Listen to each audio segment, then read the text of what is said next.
दिल्ली में 5 फरवरी को 70 विधानसभा सीटों पर एक ही चरण में मतदान होना है और 8 फरवरी को मतगणना की जाएगी। वहीं उत्तराखंड के मुख्यमंत्री पुष्कर सिंह धामी ने दिल्ली विधानसभा चुनाव प्रचार के दौरान भाजपा प्रत्याशियों के पक्ष में जबरदस्त प्रचार किया। मीडिया से बात करते हुए मुख्यमंत्री धामी ने आम आदमी पार्टी और कांग्रेस पर तीखा प्रहार करते हुए कहा कि खोखले वादे और जनता को ठगने की दुकान अब बंद होने जा रही है। भी होना है। दिल्ली में इस बार परिवर्तन की बयार है। इस बार वहां पर आपदा की सरकार ने पिछले 10 सालों में जो तमाम बड़े बड़े वायदे किए थे और बड़ी बड़ी बातें की थी, वो सब खोखली साबित हुई है। 10 सालों में कोई विशेष काम वहां पर हुआ नहीं है। इस यमुना जी की सफाई नहीं हुई, दिल्ली प्रदूषण मुक्त नहीं हुई, मोहल्ला क्लिनिक खुले नहीं, उल्टा घोटाले हो गए।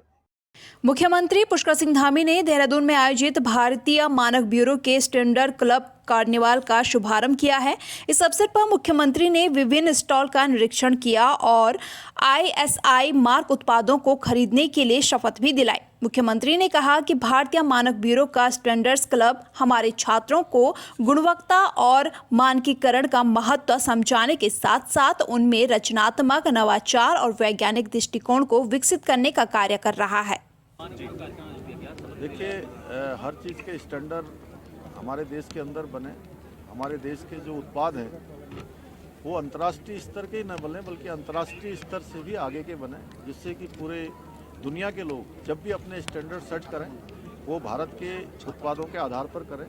उससे हमारी अंतर्राष्ट्रीय स्तर पर साख बढ़ेगी, हमारे उत्पाद बढ़ेंगे और लोगों को भी अच्छे उत्पाद मिलेंगे। इस दिशा में बहुत सराहनीय काम हो रहा है। आदरणीय प्रधानमंत्री जी के नेतृत्व में आत्मनिर्भर भारत का जो संकल्प लिया गया है, निश्चित रूप से हमारे स्टैंडर्ड बढ़ेंगे तो हम आत्मनिर्भर भारत बनेंगे।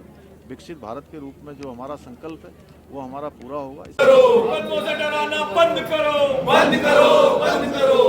मदन तेरी तानाशाही नहीं चलेगी, नहीं चलेगी। मदन तेरी तानाशाही नहीं चलेगी, नहीं चलेगी। मदन कौशिक मुर्दाबाद। चाइनीज मांझा को लेकर बीजेपी द्वारा कांग्रेसी कार्यकर्ताओं पर मुकदमा दर्ज कराने के विरोध में कांग्रेस कार्यकर्ताओं ने शहर कोतवाली के बाहर जोरदार प्रदर्शन किया। मामला तब गरमाया जब मदन कौशिक द्वारा पतंग उड़ाने पर कांग्रेस ने सोशल मीडिया पर टिप्पणी की, जिसके बाद बीजेपी ने कांग्रेस कार्यकर्ताओं के खिलाफ केस दर्ज कराया। कांग्रेस नेताओं का कहना है कि यह कार्रवाई राजनीतिक द्वेष के तहत की गई है और बीजेपी विरोध की आवाज को दबाने की कोशिश कर रही है।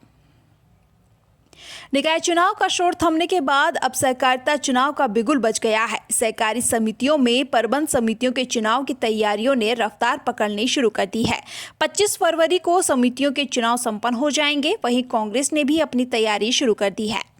निकाय चुनाव के परिणाम आ चुके हैं। कांग्रेस पार्टी ने पूरे प्रदेश के अंदर अच्छा प्रदर्शन किया है। भले ही 10 नगर निकाय चुनाव में कांग्रेस पार्टी जीत न सकी हो, लेकिन निकट मुकाबले में हम चुनाव हारे हैं और हार जीत के कारणों की समीक्षा पार्टी कर रही है। और अब सहकारिता के चुनाव होने हैं। सहकारिता के चुनाव लगभग 1.5 साल से सरकार टाल रही थी, प्रशासकों के सहारे वहाँ कामकाज कर रही थी और पहले भी सहकारिता के चुनाव सरकार ने घोषित किए थे और ऐन वक्त पर जो है सहकारिता के चुनाव टाल दिए गए थे। अब फिर से सहकारिता चुनाव की तिथियां घोषित हुई हैं। कांग्रेस पार्टी की पहले से तैयारियां पूरी हैं। आदरणीय प्रदेश अध्यक्ष कर्ण महाराज जी ने सहकारिता के लिए सभी जिला प्रभारियों की घोषणा पहले ही कर दी थी। वो इस पर बारीकी नज़र रखे हुए हैं और कांग्रेस प्रदेश कार्यालय को जो है पूरी रिपोर्ट उपलब्ध करा रहे हैं। हम कोई कुरकसर सहकारिता के चुनाव में नहीं छोड़ेंगे और पहले भी सहकारिता में कांग्रेस का प्रदर्शन बहुत अच्छा रहा है और मुझे उम्मीद है इस बार सहकारिता चुनाव में भी कांग्रेस पार्टी जो है